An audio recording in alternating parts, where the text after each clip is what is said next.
예도입니다. 존재의 숲에 봄이 왔습니다. 새소리까지 들리는데요. 이 봄 기운 속에서 30번째 락강 강이 이어나갑니다.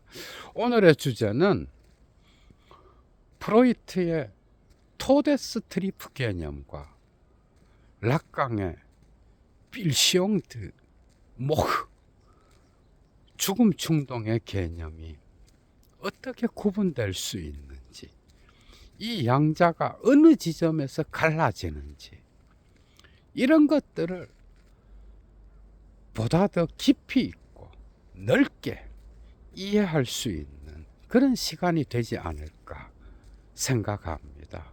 오늘 또 예도의 클래스로 풀어내겠습니다. 강의의 가치를 아시는 분은 작게라도 사막의 철학을 위하여 예도TV 후원에 참여해 주시면 감사하겠습니다. 죽음 충동. 확실히 프로이트와 락강은 다르게 서술하죠. 그죠? 이것은 특히 충동 개념에 대하여 문제 제기를 하고 있는 락강을 이해해야 보다 더 깊이 있게 이해할 수 있는데요. 프로이트의 트리프, 이 충동은 무의식의 힘과 관계되어 있죠. 그죠? 이것은 인간 마음의 역동을 표현하는 개념으로서 확실히 인스팅크트, 동물적 본능이라는 개념과는 차이를 만들어내고 있습니다. 그러니까 인간 마음의 역동은 이 동물적 본능, 인스팅크트와 관계되어 있기는 하지만, 그러나 이러한 생물학적이고 동물학적인 것으로 완전히 다 환원되지는 않는 거예요. 이 무의식의 힘은 또한 언어의 힘과도 관계되어 있고, 그래서 락강은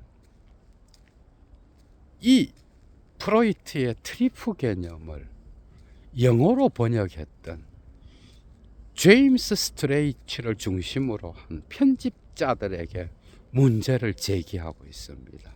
특히 55년 논문, 정신병의 모든 가능한 치료의 전제가 되는 한 가지 문제에 관하여, 한 가지 질문에 관하여에서 이 문제를 제시하는데요.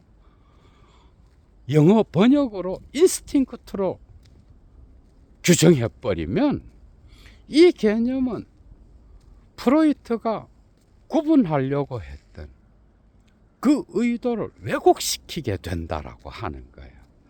이 질문 자체는 이 트리프라는 개념을 락강은 자기 방식대로 언어학과 밀접하게 연결시키겠다라고 하는 의도가 또 깔려 있죠. 그죠?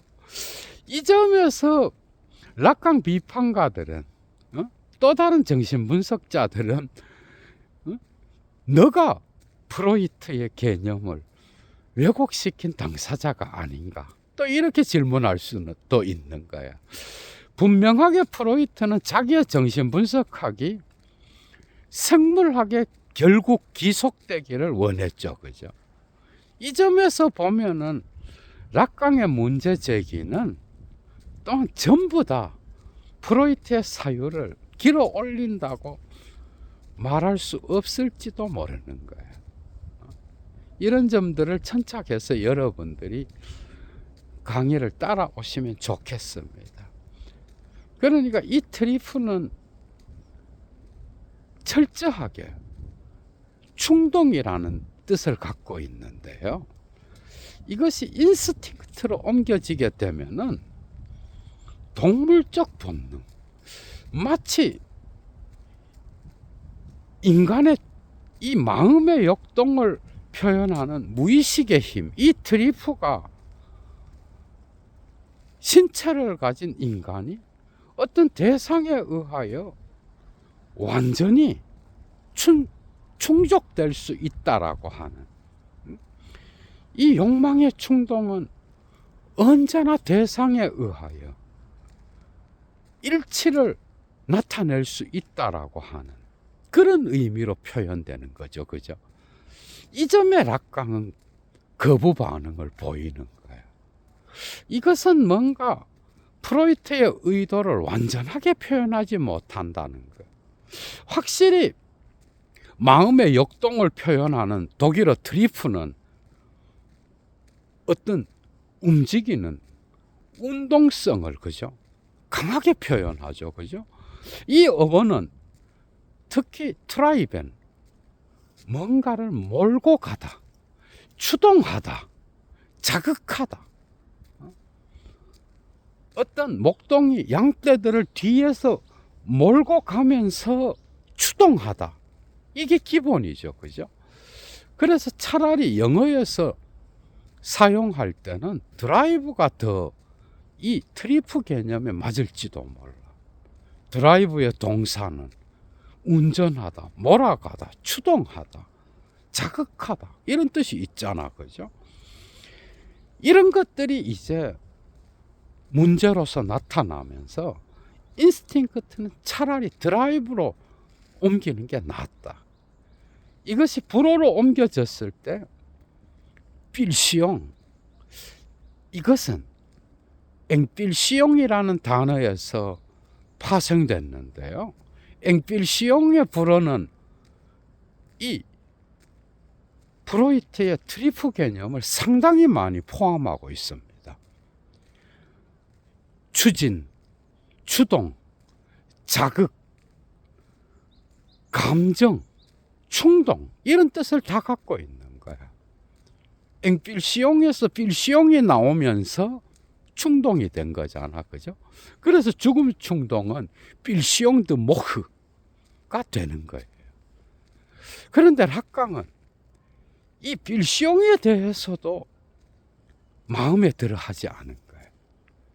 이것 역시도 어떤 충동의 대상을 언제나 소유할 수 있고 붙잡을 수 있다라고 하는 충동을 일으키는 그 욕망의 대상과 일치를 보낼 수 있다라고 하는 인간의 마음의 역동과 동물적 본능이 자연적 유대관계를 가질 수 있다라고 하는 그런 안정된 관계를 연상시키거든.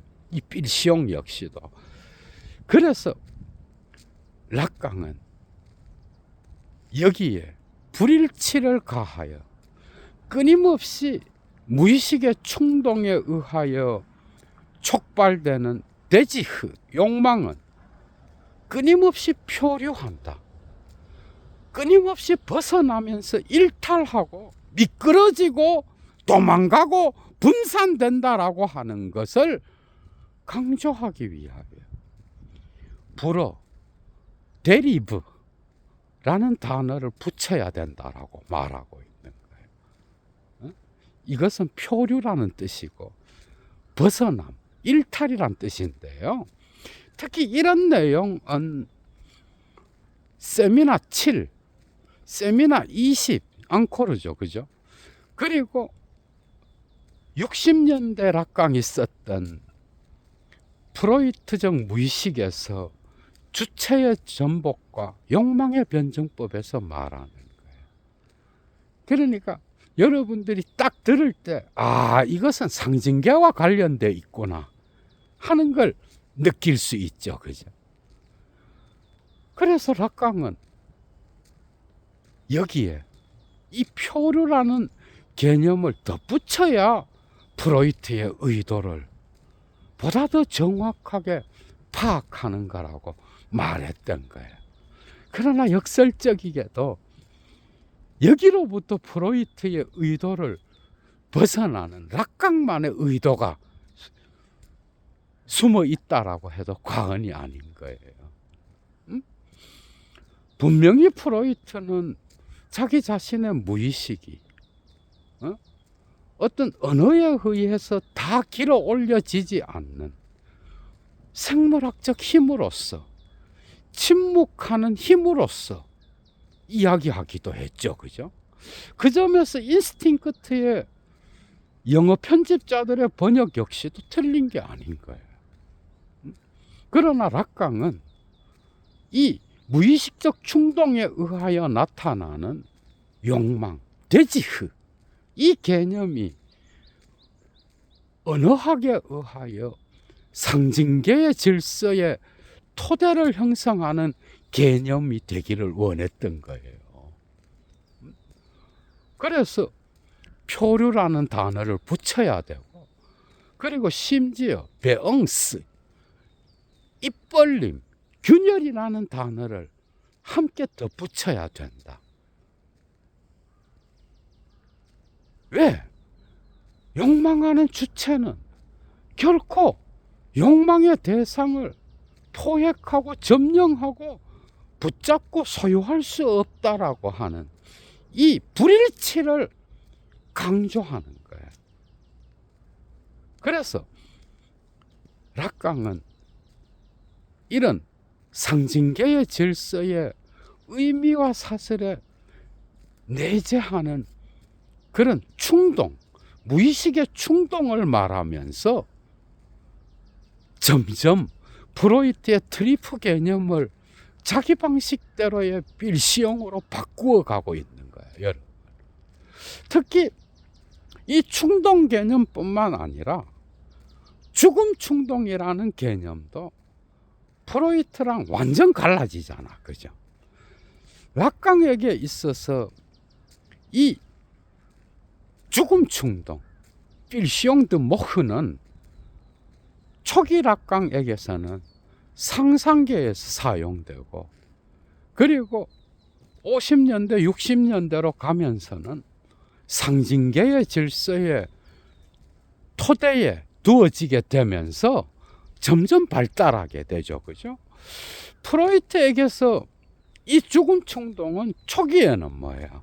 아그레시온, 공격 본능과 관계되어 있었고, 나르시시즘 서설과 그리고 정신분석 인문을 쓰는 시기에서는 자기 보존 본능, 리비도와 다르게 자기를 보존하려는 본능 안에서 공격이 나타난다라고 할 때 또 이 죽음 충동 개념을, 그죠? 대리적으로 사용하는 것처럼 보이는 거예요. 그리고 마침내 쾌락 원칙을 넘어서서 자기 손주들의 폴트다 게임에서 쾌락 원칙 너머에 있는 이 죽음 충동, 토데스 트리프를 말하죠, 그죠? 이 시기에 프로이트는 또 다른 개념, 에로스, 이 우주적 생명의 힘을 자기 자신에게로 모으고 통합하는 이 삶의 힘을 그 반대편에 또 다른 힘으로서 제시하는 게 바로 죽음 충동인 거예요. 그러나 이 둘은 완전하게 구분되어서 그 자체로 나타나진 않아. 죽음 충동, 따나토스는 언제나 삶의 충동인 에로스와 뒤섞여서 나타나는데, 에로스와 함께 나타나지 않을 때 따나토스는 침묵한다 그랬죠, 그죠? 이것은 파괴 본능인 거예요. 모든 생명체가 이 우주의 세계의 힘을 자기 자신에게로 모으는 이 에로스 힘에 반대하여 모든 생명 있는 것들을 죽음으로 돌리는, 무생물로 돌아가려고 하는 그런 충동, 파괴적 충동, 파괴하는 힘으로써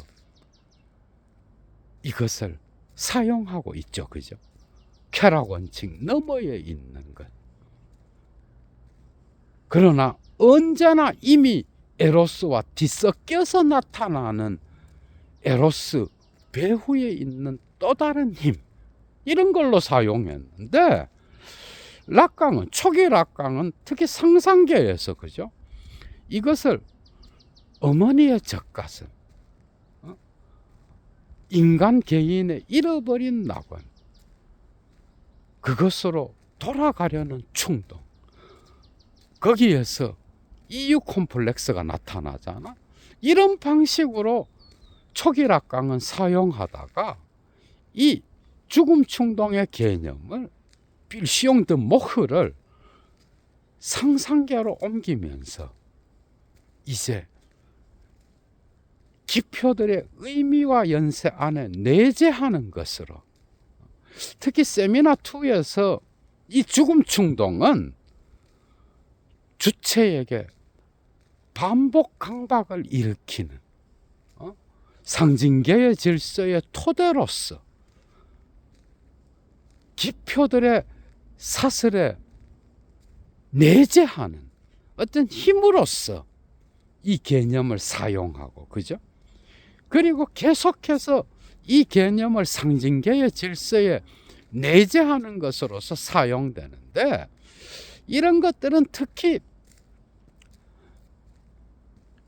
프로이트의 충동과 트리프와 정신분석자의 욕망에서 이 충동 개념을 또 다른 방식으로 해석하면서, 그죠? 나타나기도 하고, 결국 무의식의 위치라는 논문에서 모든 충동은 죽음 충동이다라고 선언하는 지점까지 오잖아.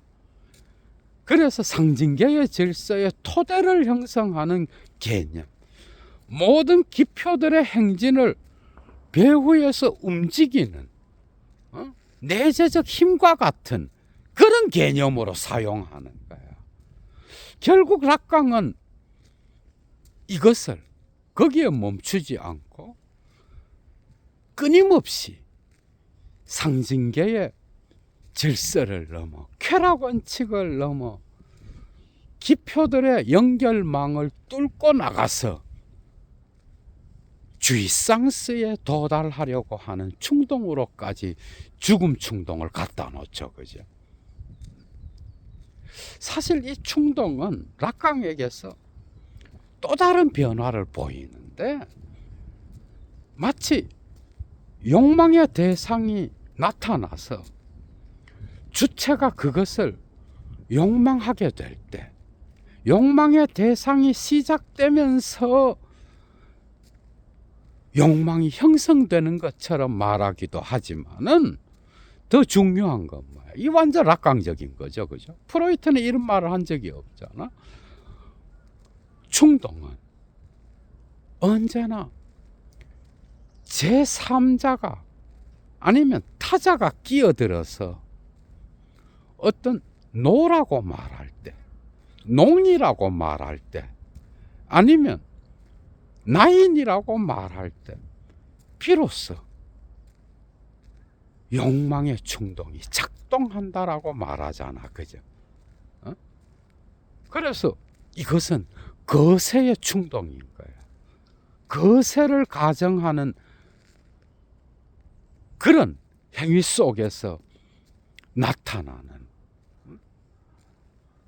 결여의 흔적, 금기의 흔적, 이런 것들이 충동의 핵심적인 개념이다라고 말하고 있죠, 그죠? 이런 내용들은 프로이트의 트리프 개념과 정신분석자의 욕망이라는 논문에 나와 있는 거예요. 그래서 어떻게 보면 이 트리프는 상당히 어두운 개념으로 바뀌게 되는데, 곧 이것은 욕망의 대상과의 관계에 있어서 불가능, impossibility로 표현되는 거예요. 왜 불가능해? 이것은 트리프의 개념을 운동성으로 표현할 때 이런 거예요. 주체는 끊임없이 욕망의 대상을 따라서 시선과 소리와 자기의 모든 것을 동원하여 움직이잖아, 그죠? 드라이브랑 같은 거야. 그런데 이 주체의 욕망은 욕망의 대상을 갖다가 포획해서 붙잡지를 못하는 거야. 왜? 붙잡았다고 하더라도 그것은 곧바로 풀려나서 거기에 결여와 금기의 흔적을 남기고, 이런 흔적은 결국 자기 자신의 욕망의 소멸의 흔적으로서 죽음의 흔적인 거야. 그래서 기표의 도움으로 인간이, 그죠, 언어를 배우고 아버지의 이름을 알게 되면서 상징계에 진입하게 될 때 이 주체는 기표의 선물을 받게 되는데, 이 기표 자체는 언제나 이미 죽음의 흔적을 자기 내부에 갖고 있는 거예요. 그래서 이것은 실제계와의 관계 안에서 더 또렷하게 드러나는 거예요. 상징의 질서는 결코 실제와 만날 수 없다라고 하는 이 불가능은 결국 락강의 충동과 욕망 개념에도 포함되어 있다라고 하는 것. 그래서 락강은 점점 뒤로 가면서 이 죽음 충동을 상징계의 질서의 의미와 연세, 기표들의 행진 속에, 그죠, 내재시켰던 거야. 이런 방식으로 프로이트와 락강은 갈라지는 거예요. 그러니까 충동 개념 역시도 거기에 균열이라는 단어, 입을 벌려서 뭔가 공백을 만들어내고 차이를 만들어내고 또한 혼란을 만들어내고 미끄러짐을 만들어내는 베엉스를 필시용이라는 개념에다가 덧붙여야 된다 그러잖아, 그죠? 그래서 욕망의 주체는 대상 주변을 계속 떠도는 거예요. 대상을 결코 잡을 수 없는 거예요. 그래서 타자가 개입하여 그 욕망하는 주체를 향하여 너 그것 안 돼, 농이라고 말할 때 욕망의 주인은 주체가 아니라 타자인 거예요. 그래서 충동은 타자의 법칙에 기속되어 있으며, 그리고 타자의 어떤 승인을 기다리고 타자가 갖고 있는 그 욕망의 대상을 부러워하고 그 주변을 떠돌다가 결국은 그것을 점령하지 못하고 스스로 소멸해버리는 이러한 죽음의 흔적, 이게 거세의 흔적인 거야. 이런 것들이 무의식의 충동을 향하여 돌진하는 거죠. 욕망의 어떤 운동과 밀접한 연관을 맺고 있다라고 하는 거예요. 락강의 의도가 있죠, 그죠? 프로이트는 분명하게 이런 충동을 이런 방식으로 결코 만날 수 없는 불가능으로만 표현한 것은 아니죠, 그죠? 락강은 더 나간 거예요. 완전 염세적인 거지. 결코 일치점이 없다. 앙코르에서는 뭐예요? 여자와 남자의 주의상스 역시도 결코 일치점이 없다.